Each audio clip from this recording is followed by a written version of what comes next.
The Kraft Foods Company presents Willard Waterman as the Great Gildersleeve. The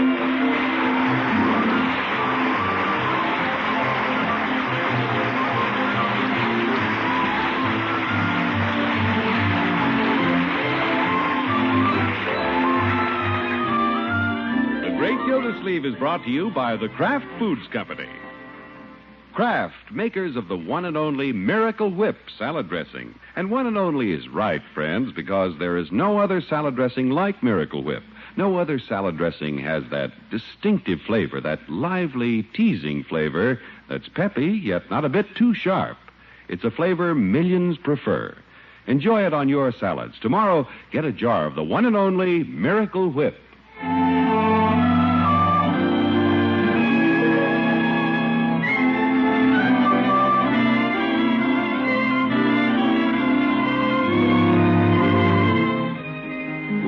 To the great Gildersleeve's nephew, Leroy, it seems like a year, but it has only been a few days since Aunt Hattie wrote that she was sending Leroy a pony, a real live pony. You can imagine what this has done to the water commissioner's household. Hey, Unc, has the mailman been here? Have you looked in the mailbox? Yeah, believe me, Leroy, there's no pony in the mailbox. I know, but you said we'd get a notice from the express company when it came. We will, my boy, but you'll have to be patient. Gosh, I've been patient all week. I'm the most patient little kid I ever saw. Are you sure you looked in the mailbox, Unc? Sometimes letters get stuck in there. Maybe I better check. Leroy, don't stick your arm up the mail chute. Last time we had to call the fire department. Okay, Unky. Yes, Marjorie? Unky, where are we going to keep a pony? Well, Marjorie, that's a good question. We'll have to keep him in the garage, I guess, for the time being. Hey, Keen, Unc. In the garage? Well, we have a two-car garage and only one car. There should be room for a little more horsepower in there. You won't think it's funny if the pony starts eating your tires and things. You're thinking about a goat. Say, speaking of goats, I wonder if Judge Hooker would lend us his trailer to haul the pony home. That'd be just the thing, Unc. It has a tailgate and everything. What's a tailgate? Well, it's the gate you let down to get things in and out of the trailer, my dear. Oh. All the girls know about is babies. No, Leroy. Unky, look out the window. Here comes Mr. Bullard up the walk. Mr. Bullard? What have you done now, Unc? Nothing I can think of. With a neighbor like Bullard, you never know. I'm coming. Why doesn't he take his finger off the bell? He must be mad about something. Yeah, what a neighbor. He even makes the doorbell sound tough. Yeah, if he fools with me, I'll short-circuit the wires. Hello, Mr. Bullard. Thought I heard somebody at the door. You did. Is there something I can do for you? There is. What? Gildersleeve, tell the mailman to stop leaving your mail at my house. Oh, if it's the postage on that letter he left last week, here's the 2 cents. I am not interested in the 2 cents, Gildersleeve. No, guess not. Here's a card that came this morning. Well, thank you. Don't mention it. Gildersleeve, speak to the postman. I'm tired of trotting across the street with your uninteresting mail. Sorry. Say, this is from Railway Express. Railway Express? Yippee, my pony's here, my pony's here. Yeah, looks like it, Leroy. Pony? Oh, boy. I'll go get the garage ready. Hurry up, Unc. Yeah, we're right with you, Leroy. Gildersleeve? Yes, Mr. Bullard. What's this about a pony? Well, Leroy's Aunt Hattie has sent him a pony. A horse across the street from me? No, just a little pony. A Shetland. Gildersleeve, there's hardly room for you and me on this street, to say nothing of adding a quadruped. No, Bullard, let's not be difficult. Don't you tell me what to be, you nincompoop. Oop. Watch it, Bullard, and not so loud. The twins are asleep. Gildersleeve, step out on the porch and close the door.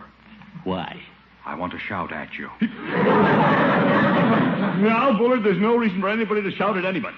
The pony's coming and the pony's staying. It is not. It is so. Gildersleeve, this is a residential district, not the stockyards. But little Leroy... I'll not tolerate a horse. It's enough to live across the street from a water buffalo. He's a hard man to like.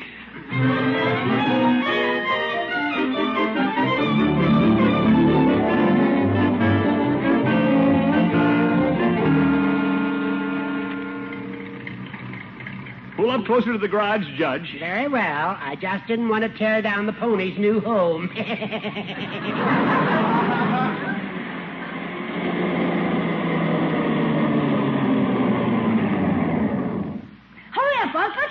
Yeah, I'm hurrying, my boy. I'll let down the tailgate, and you can lead the pony out. Yeah. Isn't he a beaut? I'm going to call him Butch. He's a splendid animal, Leroy. 3 black feet and 1 white one.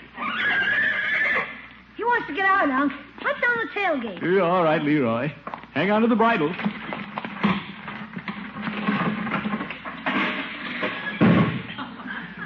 Yeah, lead him down. Okay. Come on, Butch. Easy now. That's it, boy. There. Well done. Leroy, you're a natural-born horseman. Yeah. Hi, Leroy. Hi, Jimmy. Oh, where'd you come from, little man? Oh, I was just walking home. Where'd you get the pony, Leroy? How tall would you say he is, Judge? How many hands? Well... Where'd you get the pony, Leroy? Where'd you get the pony? Leroy, why don't you answer your little friend? He's just jealous like all the other kids. Can I pet him, Leroy? Leroy? Well, once. We gotta get some hay for him, Unc. Oh, yes, hay. We've got hay out at our place and oats. We'll get hay and oats, won't we, Unc? Sure, anything he'll eat. Oats and hay in the garage? Yeah, that's temporary, Judge. We'll build a little stable behind the garage. What are your neighbors going to think, Gilda? Yeah, I already know what one of them thinks. Well, I hate to be an alarmist, but if the neighbors object, they could make you move the pony out of the city. They could? Hey, that's not fair. I know kids who keep rabbits and ducks. They live in the city. Well, you can keep him out of my place, Leroy, at the edge of town. Oh, go away. Leroy. Well, Oh, I think it'll be all right for Leroy to keep the pony. I can't imagine anybody being mean enough to object. Oh, I can. whoa, boy. Yeah, whoa. Jimmy, it's my horse. I'm the woe sayer around here. Now, let's not be selfish, Leroy. Leroy, may I get acquainted with Butch? Well, Hello, boy. Look, Gilda, he's nuzzling me. Yeah, he's a pretty sociable pony. he likes the judge. Now, Butch, I'm ticklish. Be careful. He likes me, Gilda. Well, there's no reason why a pony shouldn't get along with an old goat.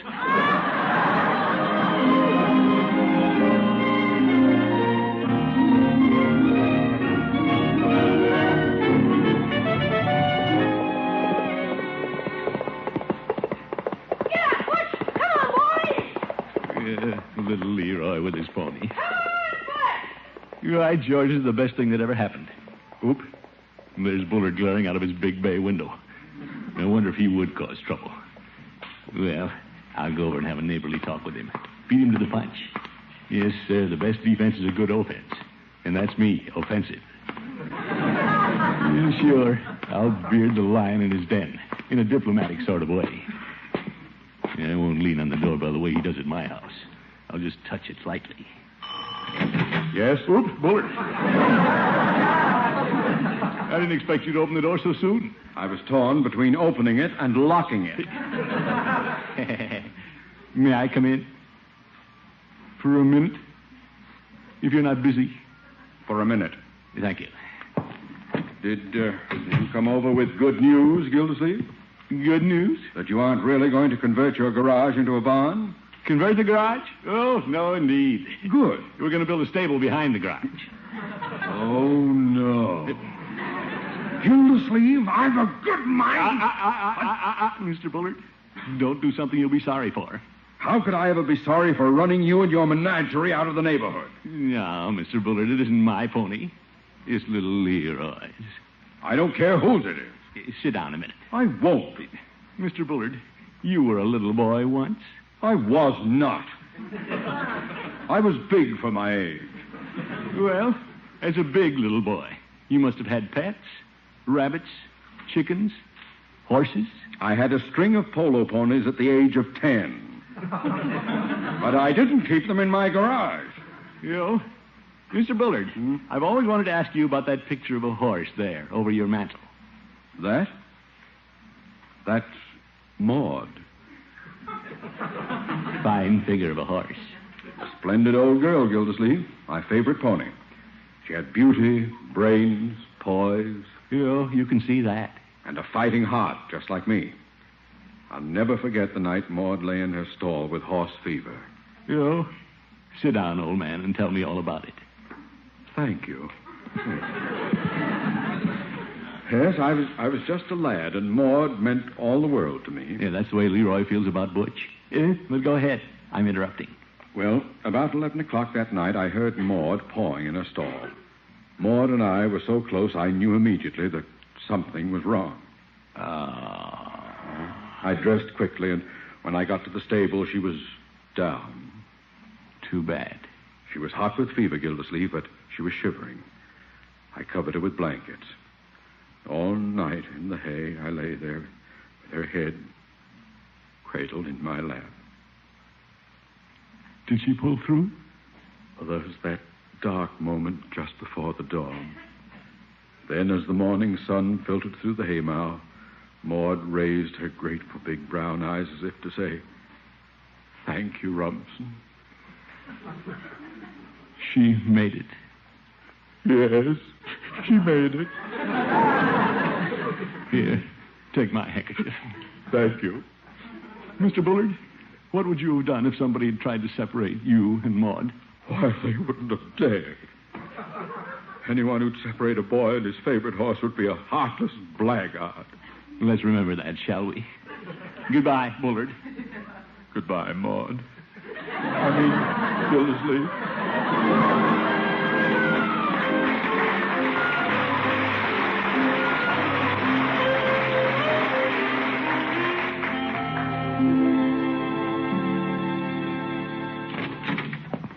Leroy! Yo, Leroy! He just went out back, Miss Gildersleeve. Yo? Well, I have good news for him, Bertie. Yes, sir? Yeah, I just talked to Mr. Bullard, and Leroy won't have any trouble keeping Butch. That's good. Leroy sure is tickled with that pony. They're outside having lunch now. Yeah, they are? Leroy made himself a cheese sandwich and took Butch a lump of sugar and a handful of shredded wheat. Yeah, fine. I'll go out and see how they're doing. Leroy? Leroy, what's the matter? Oh, my goodness, Leroy, what happened? Butch is gone. When I came out with our lunch, he was gone. Well, don't disturb the neighborhood. Let's get busy and find him before he tramples somebody's flowers. You go down the alley, and I'll go up the street. Okay.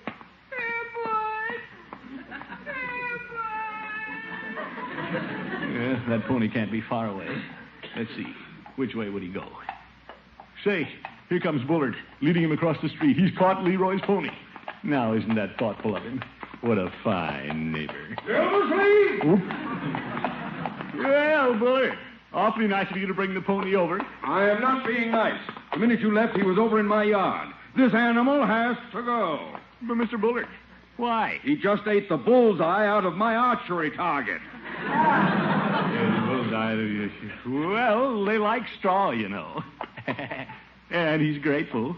Look, he's nuzzling you. Yeah, well, just go away. Isn't that cute? I don't see anything cute about it. He's rubbing his ear against your arm and looking at you with those big brown eyes. Maud had brown eyes. Brown eyes are so trusting. What do you say, Mr. Bullard? Can he stay? Well, I'll give him one more chance in memory of Maud. Great. But believe me, Gildersleeve, this is the last chance. Butch, come back. He was shouting at me.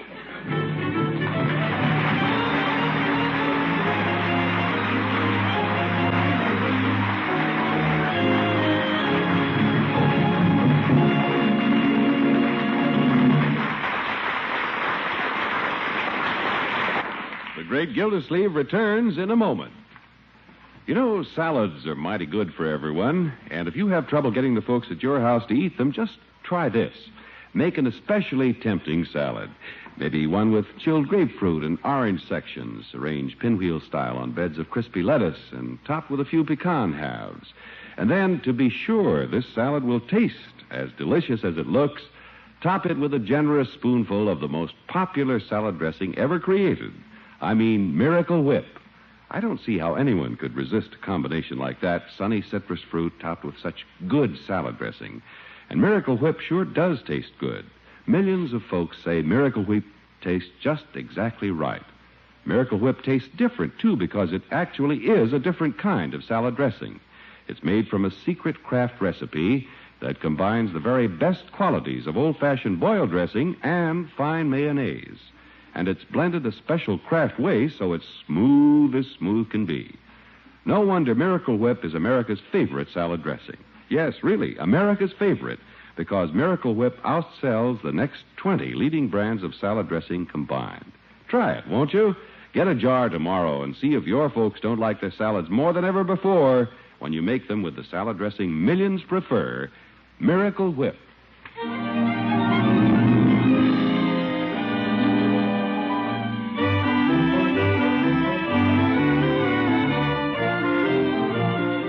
Well, let's get back to the great Gildersleeve. Since Aunt Patty sent Leroy a pony, the water commissioner has had a little trouble persuading Mr. Bullard, who lives across the street, that the pony won't become a problem in the neighborhood. And he's pretty proud of the job he's done. Right, George Gildersleeve. You continue to amaze me. What a diplomat. Why they don't have you in Washington, I'll never know. You know, just to keep friend Bullard in a good mood about the pony, I think I'll stop in Peavy's and buy him a couple of cigars. Hello, Peavy. Hello, Mr. Gildersleeve. What can I do for you today? Well, I came in to get a couple of cigars for Mr. Bullard. Mr. Bullard, have you running errands for him now? No, Peavy. I just want to treat him to a cigar. He's doing me a favor. You don't say. Now, don't raise your eyebrows, Peavy. I've discovered he's a man with a heart. My, that's the greatest discovery since penicillin. Now, Peavy, Bullard's all right. I guess you heard about Leroy's pony. Yes, the judge told me about it. Well, at first, Bullard objected to our keeping it in the neighborhood.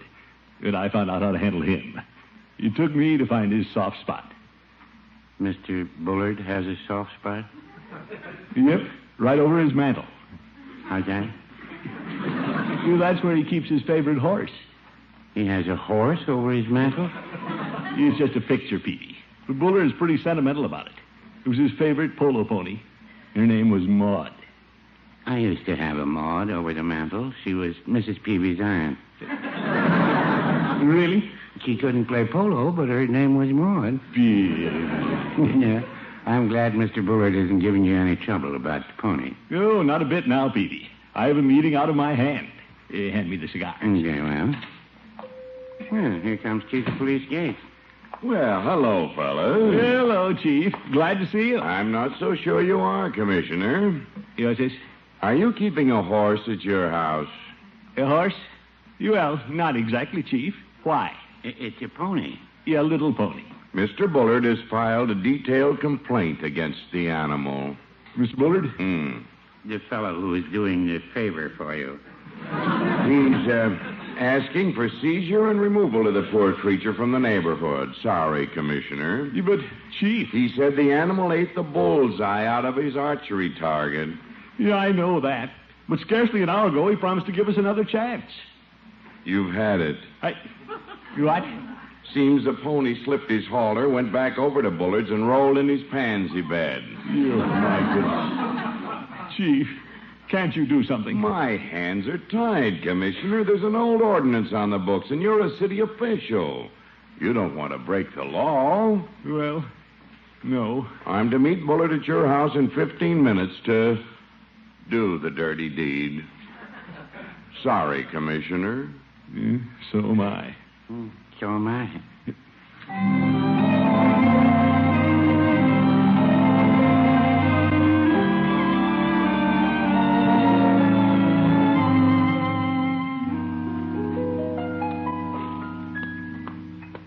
So, that's the way it is, Leroy.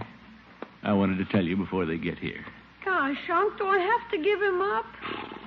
Well, Leroy, he did roll in the pansy bed. We can't let him be a nuisance. We can't? No, of course not. You understand, don't you, my boy? No. Well, in a way, Mr. Bullard's right. The pony won't be too happy. We don't have enough room here in the backyard. Now, look, you don't have too long. Why don't you go and talk it over with Butch.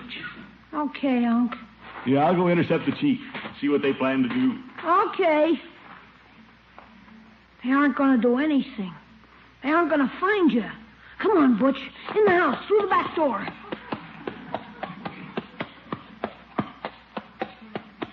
That's it. Step up, boy.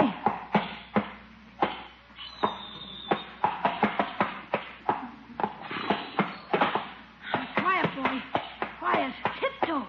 Come on now. That's it. Don't slip now. Leroy, Uh-oh.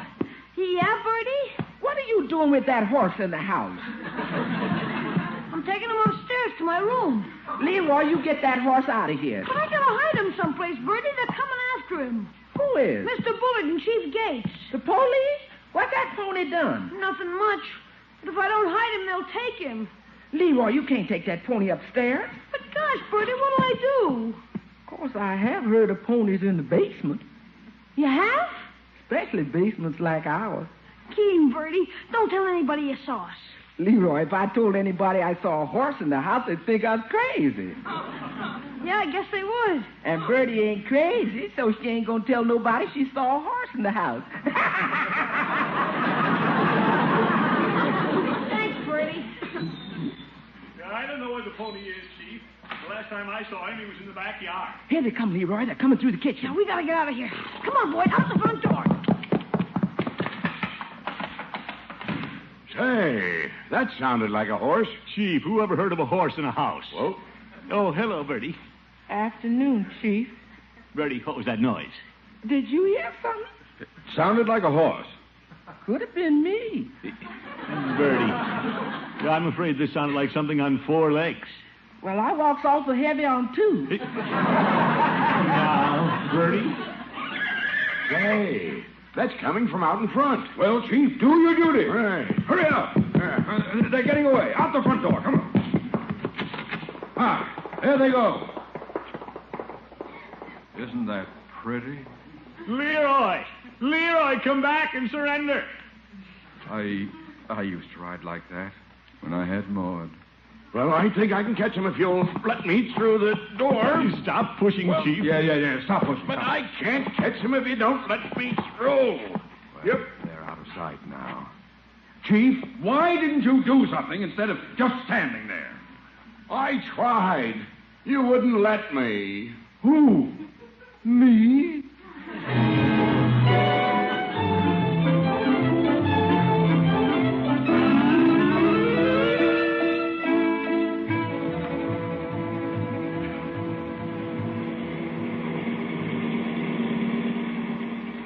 Nice of you to come with me, Bullard. I'm not being nice. I simply want to make sure that Leroy didn't run that pony too far. Well, there he is with the pony. I had a hunch we'd find him out here at little Jimmy's house. Good pasture.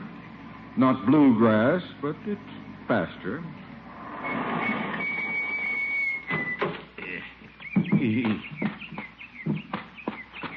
Yo, Leroy! Oh, Mr. Bullard. Leroy. Hello, Butch. Are we arrested? Oh, no. The chief changed his mind. He knows nothing about horses. How'd you know I was out here, Unc? Well, Jimmy offered to keep your pony this morning. And I know you, Leroy. I know you wouldn't break a city ordinance by keeping your pony in town. Butch is gonna stay here with Jimmy. I'll be glad to keep him. Boy, will I. You be good to him now, Jimmy. I will. Oh, I'm sure you can depend on Jimmy, Leroy. He has a nice big pasture out here. Now, we made a deal. He gets to ride him to school, and I get to come out and ride him weekends and all summer. And I get to feed him.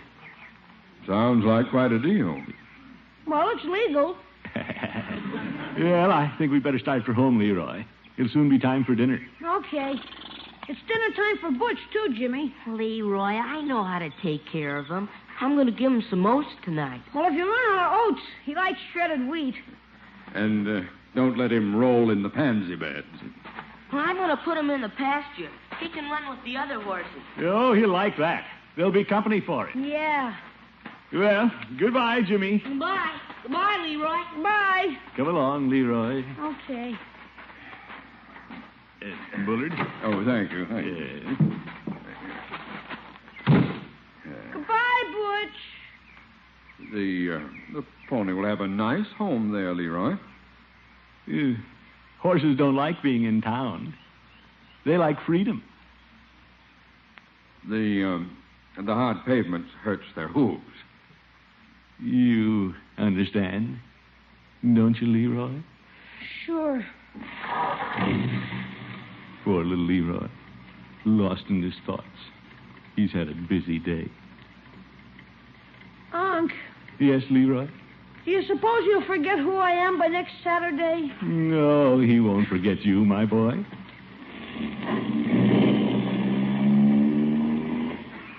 Are you sure, Unc? Sure. Look out of the car window, Leroy. Say, he's following us. He's running along the fence. Yes, he's saying goodbye to you, Leroy. Yeah. Goodbye, Butch. Don't worry. I'll be back. Little Leroy.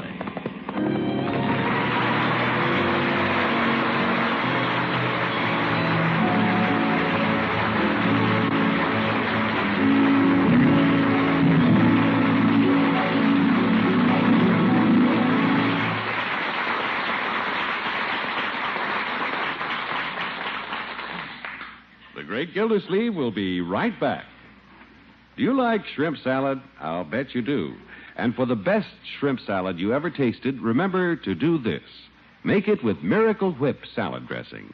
Miracle Whip will give that salad such a wonderful flavor, a lively, teasing flavor that's not too sharp and yet not too mild. A flavor that millions of folks agree tastes just right.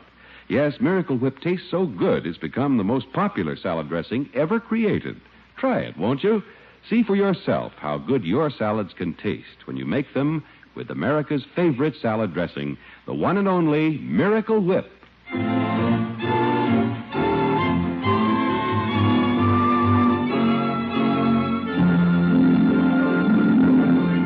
This is Gildersleeve again, folks. We had planned tonight to give you the names of the winners of those beautiful new Ford Victorias for the fifth and final week of Parquet's Name the Twins contest. But to tell the truth, you folks sent in so many fine names, the judges were just snowed under. And believe me, that takes a lot of snow. So bear with us, folks. We'll have the winners for the fifth week next Wednesday night. You know, we didn't hear much from the little twins tonight, but they're doing fine. They're growing, just as cute as can be. Hope we get some real nice names for them. And thanks a lot. Good night, everybody.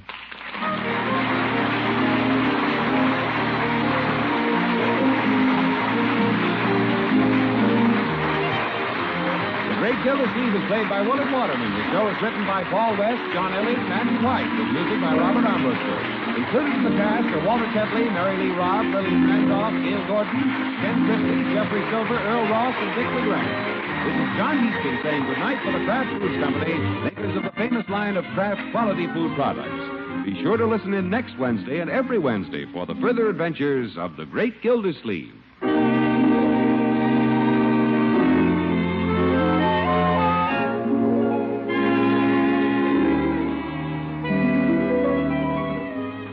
What's the difference between a sandwich that's really super and one that's merely good?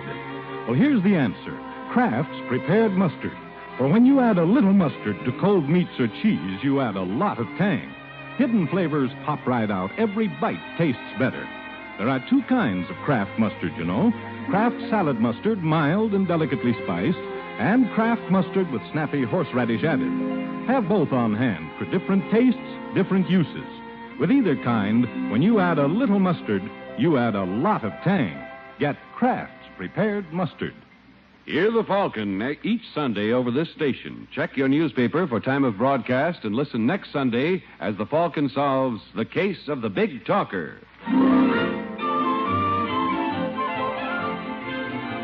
Play You Bet Your Life with Groucho Marx on NBC.